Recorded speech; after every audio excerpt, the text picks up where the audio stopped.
Cahaya Quran lebih kentara dari semua cahaya yang ada. Sucilah dia dari siapa, datangnya ini lautan cahaya.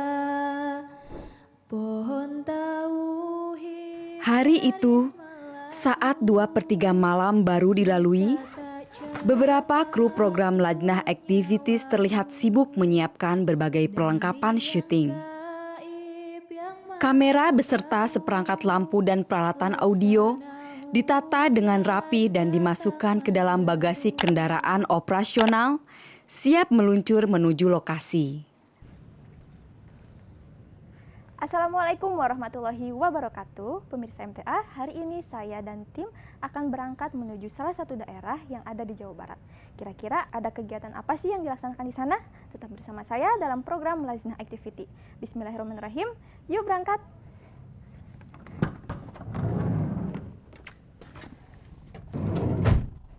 Mesin mobil mulai dinyalakan. Tak lama kemudian kami pun meluncur membelah dini hari yang masih sunyi, berusaha untuk tiba di tujuan sesuai janji yang telah disepakati dengan pengurus jemaat di kota Sukabumi. Setengah perjalanan sudah kami lalui. Perlahan namun pasti, cahaya terang mulai datang menyibak temaram malam. Kendaraan kami pun terus meluncur di tengah lalu lalang kendaraan lain yang kian memadati jalanan. Setelah 3 jam perjalanan kami tempuh, akhirnya kami mulai memasuki kota Sukabumi. Udara sejuk langsung menyambut saat kami menginjakan kaki di kota mungil yang berdiri tepat di kaki Gunung Gede dan Gunung Pangrango itu. Tepat di salah satu sudut kota, berdiri sebuah masjid yang diberi nama Masjid Bilal. Sebuah masjid yang berada di lingkungan sekretariat Jemaat Ahmadiyah Cabang Sukabumi. Di lokasi inilah kami akan meliput kegiatan Bank Sampah Hijau Lestari, sebuah kegiatan pelestarian lingkungan hidup, terutama pengelolaan sampah yang digerakkan oleh Lajnah Imailah Cabang Sukabumi.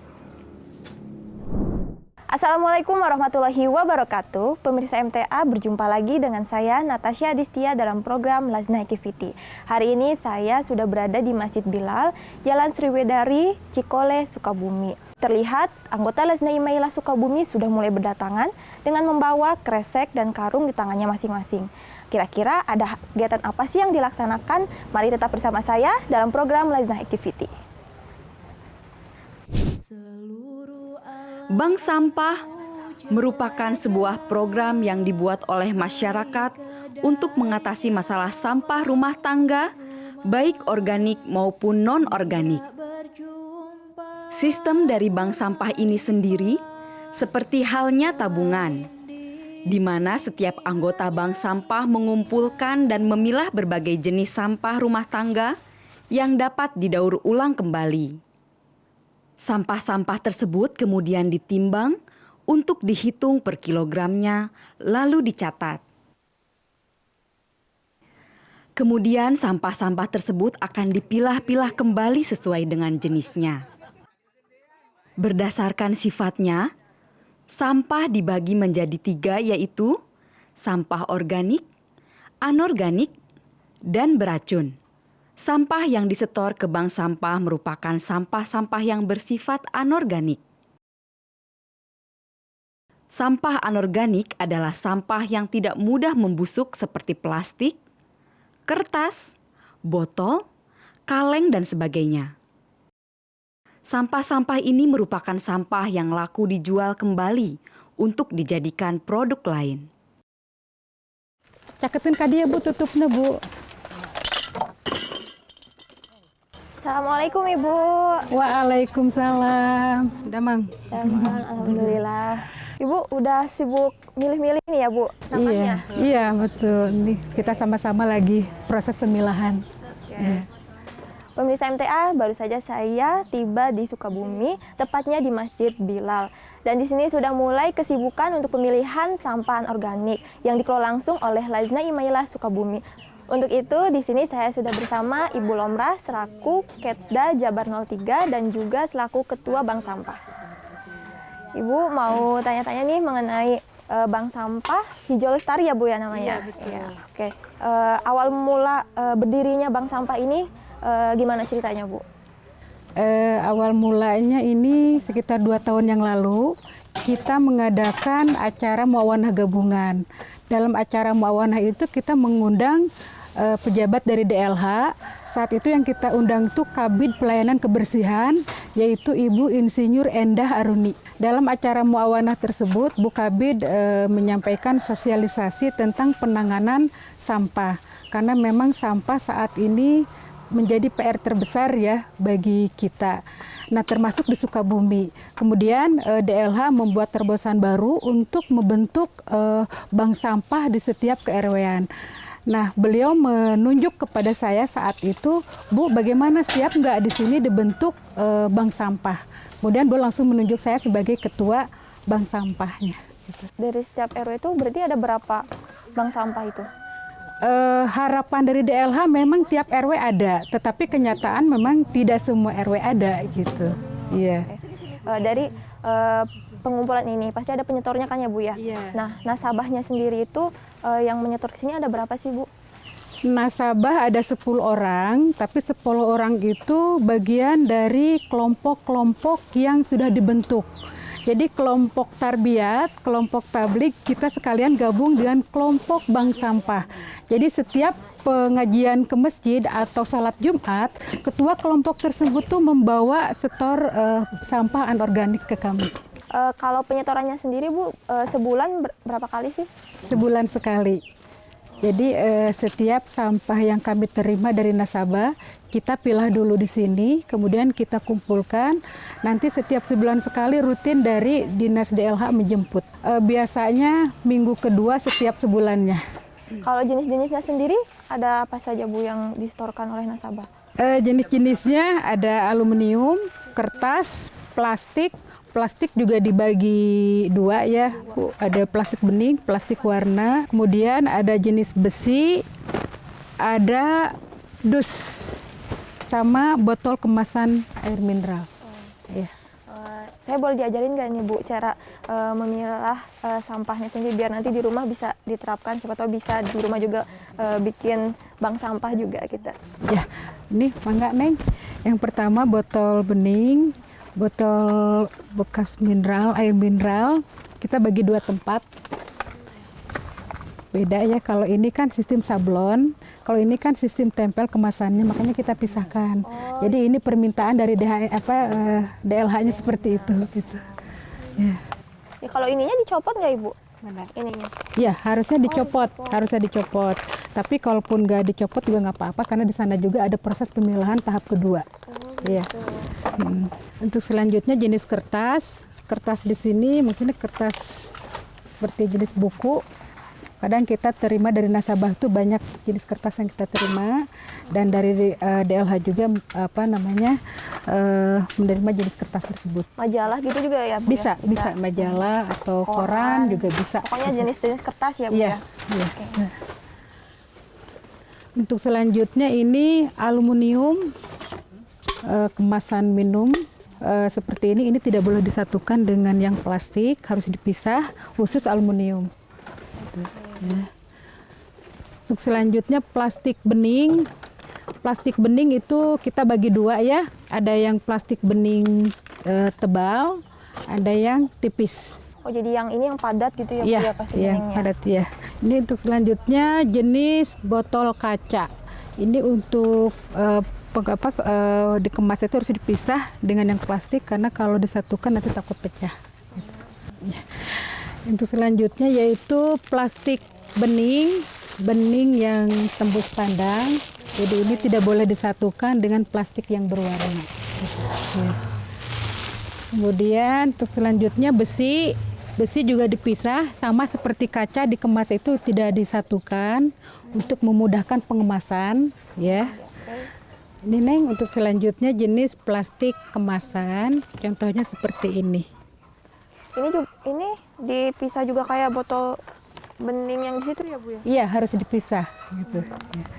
Nantinya kan ini bisa dimanfaatkan, kalau selama ini yang saya tahu ini bisa dijadikan pot tanaman.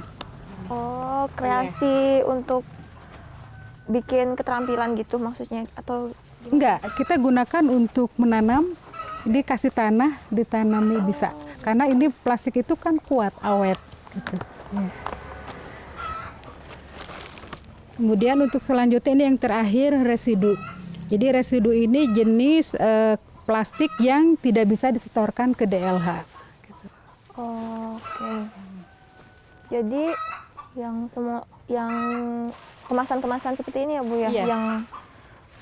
Iya.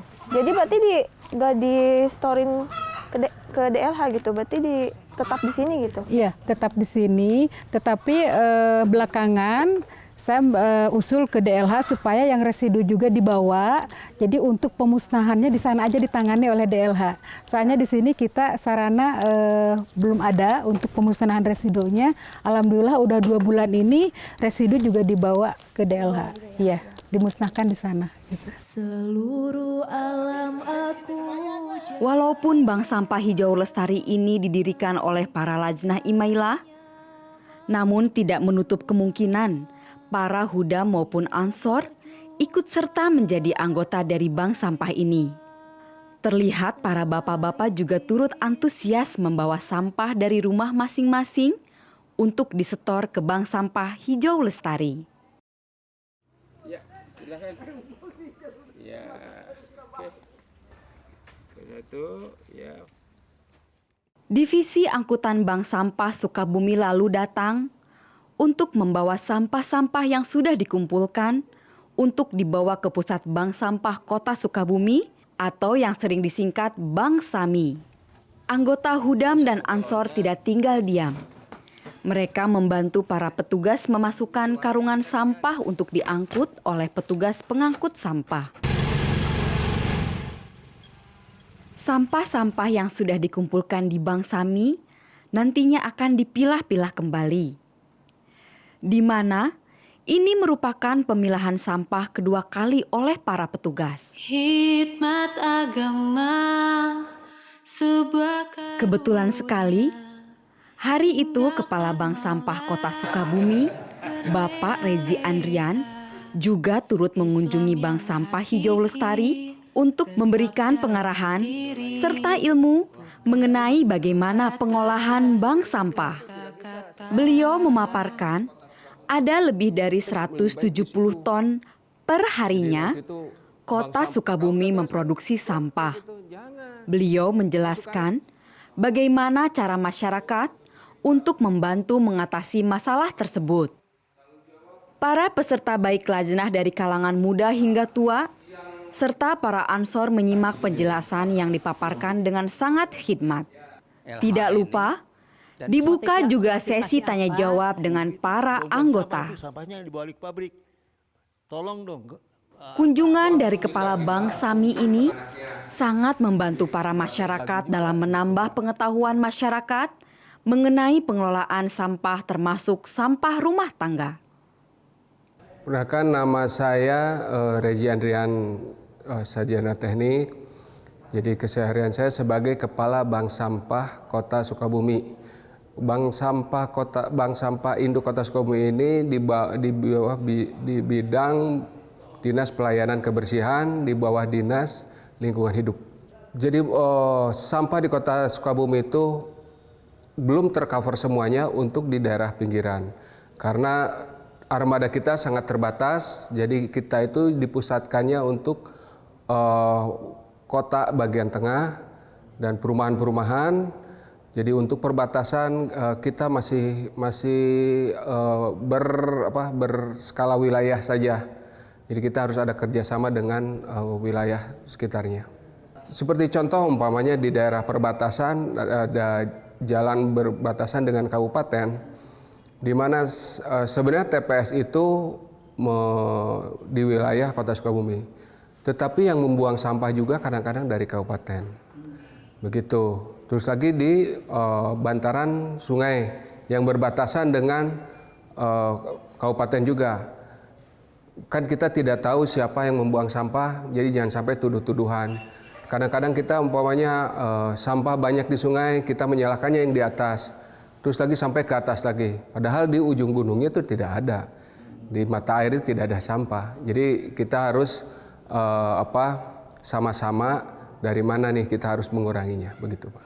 Bank Sami ini tidak mungkin mencakup seluruh kota Sukabumi, di mana kita ada keterbatasan SDM. Makanya kita mencari pionir-pionir di setiap wilayah itu untuk mencakup semua area yang ada di kota Sukabumi. Jadi bank sampah kota Sukabumi itu rata-rata yang dibawa Bina yang langsung dengan Bank Sami seperti Hijau Lestari ini perkembangannya sangat bagus. Yang penting itu konsisten dalam memilah dan menyetorkan sampah. Terus ada lagi kita itu yang Cikondang dan TPS, semuanya total itu mungkin sekarang itu ada 12 bank sampah unit. Tetapi dalam pelaksananya masing-masing jarang ada pelaporan. Harusnya mereka ada pelaporan berapa sih total sampah yang sudah dikelola oleh mereka. Jadi kita hanya membina, jadi tidak akan masuk ke dalam manajemen keuangannya. Sebenarnya yang kita minta itu hanya berapa sih yang sudah dikurangi dari wilayah itu. Hijau Lestari ini waktu pertama kita sosialisasi itu mulai tahun 2018, di mana unit waktu itu yang menabungnya sedikit. Lambat laun terus meningkat besar. Sebenarnya itu ya yang diinginkan Bank Sami itu tidak pertama besar kesana kecil-kecil terus menghilang. Lebih baik dari kecil dulu, lama besar. Karena dengan ada perkembangan begitu, kita membinanya juga jadi bisa menentukan arahnya mau kemana dan apa yang akan kita fasilitasi untuk berikutnya.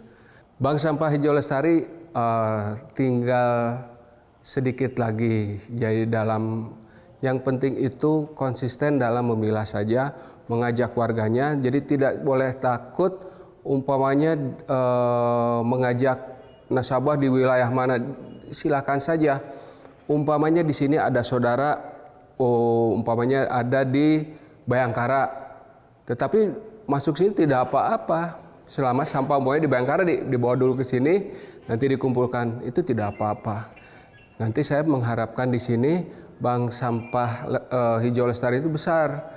Bukan besar seperti besar-besar hanya begitu, tetapi besar dalam pengurangan sampahnya, besar dalam penghasilannya, besar dalam inovasinya dan kreativitasnya. Itu yang saya harapkan.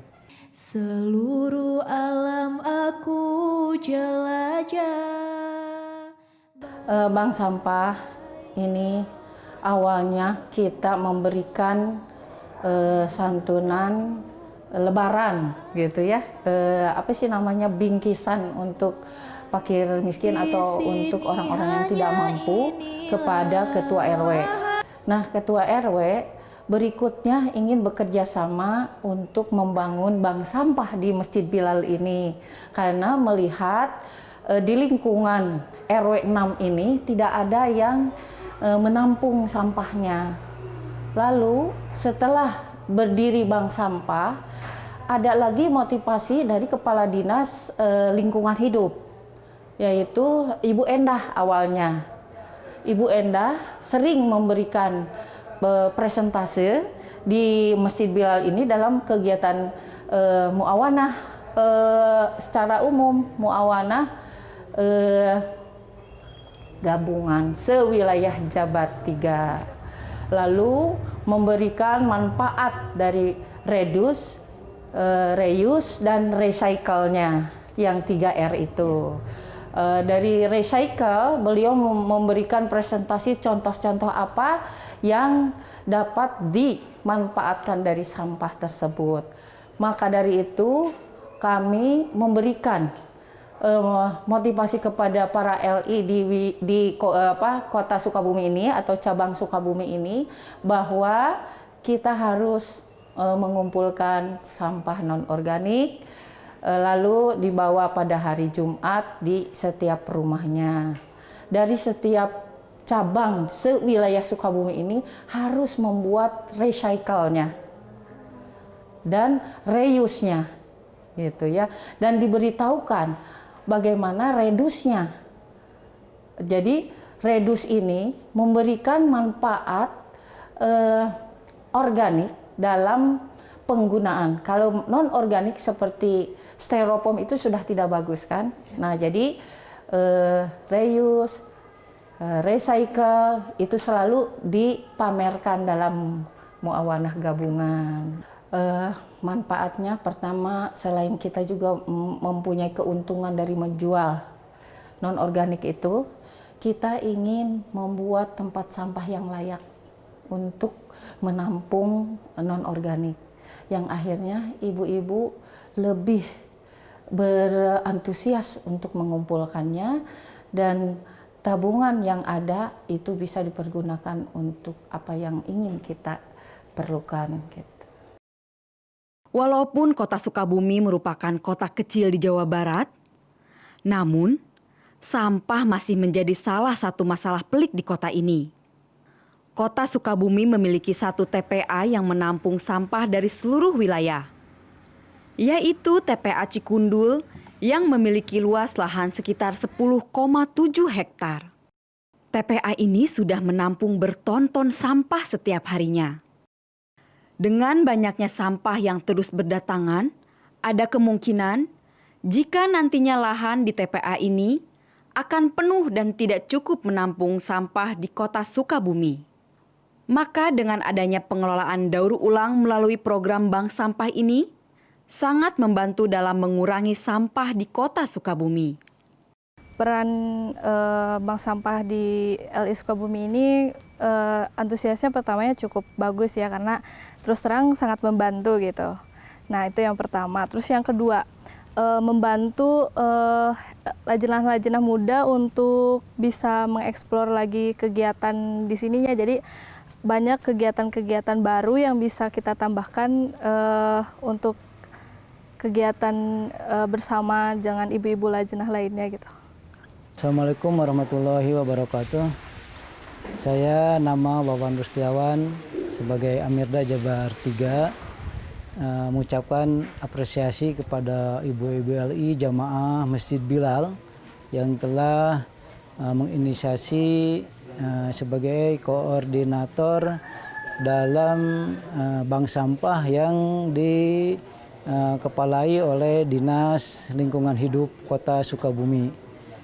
Ibu-ibu lajnah di Sukabumi ini merupakan Bank Hijau Lestari, unit Bank Hijau Lestari, di mana semua anggotanya diwajibkan untuk mengumpulkan sampah-sampah anorganik untuk dibudayakan sebagai salah satu perwujudan di dalam motto kita, Lapor All Hartid Pernan. Jadi kasih sayang bukan hanya untuk semua, itu bukan hanya untuk manusia, tapi termasuk di dalamnya sampah, hewan, tumbuhan, sehingga kita harus memperlakukan sebagaimana mestinya, sehingga apa-apa yang kita lakukan ini bermanfaat untuk khususnya umat manusia.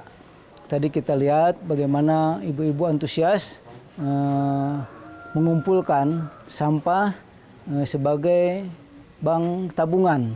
Ini harus terus disosialisasikan kepada anggota, bahkan nanti di tempat domisili rumahnya masing-masing juga harus bisa mengedukasi lingkungannya. Sehingga tadi apa yang disampaikan bahwa per hari 170 ton ini bisa dapat dikurangi dengan peran kita yang hanya langkah sedikit ini. Mudah-mudahan apa yang diapresiasi oleh ibu-ibu LI ini terus dikembangkan dan anggotanya tambah banyak, sehingga apa yang dari harapan dari Kota Sukabumi ini bisa terwujud dan terlaksana dengan baik. Hikmat agama, sebuah karunia. Kunjungan program Lajnah Activities kali ini diakhiri dengan liwetan bersama para Lajnah Imailah Sukabumi yang juga merupakan anggota dari Bank Sampah Hijau Lestari. Para lajnah menyiapkan hidangan dengan sukacita. Makanan yang disajikan pun merupakan hasil dari pertanian atau perkebunan yang dimiliki oleh para anggota. Islam yang hakiki resap dalam diri. Semoga apa yang dilakukan para lajnah Sukabumi ini dapat membantu dalam mengurangi jumlah sampah di Indonesia. Untuk Indonesia yang lebih bersih dan ramah lingkungan, karena kebersihan lingkungan merupakan tanggung jawab kita semua. Pemirsa MTA, selesai sudah kegiatan acara Bank Sampah Hijau Lestari yang dilaksanakan oleh anggota cabang Sukabumi. Semoga menjadi motivasi untuk cabang-cabang lain dan jangan lupa untuk tetap menjaga kebersihan lingkungan Anda semua. Saya bersama kru yang bertugas pamit undur diri. Wassalamualaikum warahmatullahi wabarakatuh. Ayo bersama khidmati agama.